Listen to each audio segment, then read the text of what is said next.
Happy Friday, everybody. Now, we're used to gradual release, but are we used to the gradual release process virtually? We're used to teaching it, but are we used to teaching it virtually? Here's the thing. You're used to doing an I do, we do, you do with you, or group work or interaction between the kids in a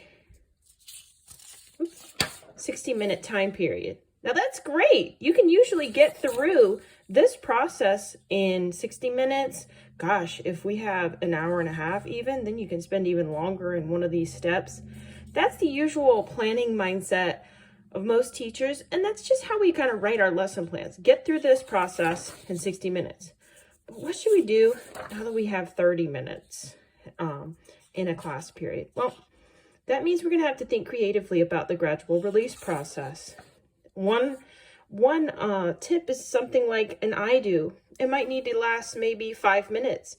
It might need to be only you teaching the kids 2 vocab words and doing a short lecture. And maybe you're creatively grading these 2 vocab words and you're taking the assessment is just, I don't know, a 5-point question. Just one question worth 5 points that has 2 parts to it, and that's your grade for the week. There's lots of ways to assess within the gradual release process if you're thinking creatively about the steps without giving a quiz every single week or a test every single 2 weeks.